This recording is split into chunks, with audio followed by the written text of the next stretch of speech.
We have some big breaking news from the Smithsonian National Zoo in Washington, D.C. If you've been there over the years, you've probably seen these incredibly gorgeous creatures, Meishong, Tian, and their cub, Xiaoqi. The breaking news is they are leaving Washington today, going back to China. There's a big farewell party for them, the Panda Palooza. But the breaking news, we knew this was coming, Cameron McIntosh, but the breaking news is it's happening today. Tell us more. Well, officially, Heather, the contract between the National Zoo here in Washington and China expires next month. But no doubt there are also some politics here at play, given all the tensions between the United States and China. So the three bears, Meishong, Tian, and their son, Xiaoqi, are being taken from the zoo to Dulles Airport basically right now. And really, the timing of this has been top secret until now. The zoo just simply did not want to crush a people coming at the last minute. You can see one of the bears being taken off there in a crate headed towards the airport.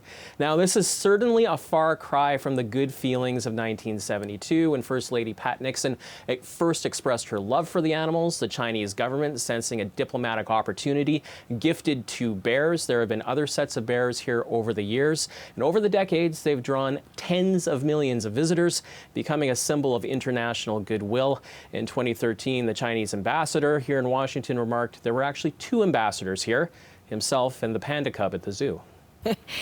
Listen, I don't know if in the times that you've been working out of Washington, if you have made that trip, and I certainly have when I've been filling in the Washington Bureau, and so many millions of people have over the years. People love these pandas. What's the reaction been knowing that they're leaving? Very bittersweet.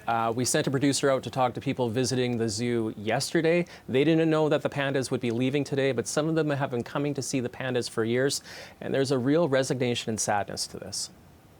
It is international politics, for gosh sakes. China's pissed off. Normally we would have kept getting more pandas. As soon as we birthed them, we'd get another, And this time they're just not letting us keep them. They're sending back the parents too. It's sad. I feel, I understand it for the baby. Yeah, the older ones, I kind of feel like, wow, they've been here 20 plus years. How are they gonna adapt to going back home, so to speak?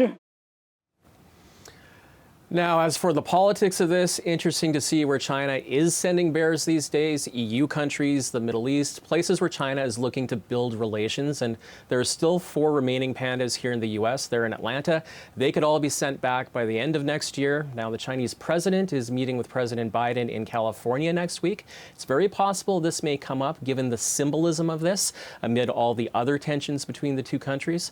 And there is ultimately hope democracy will again prevail.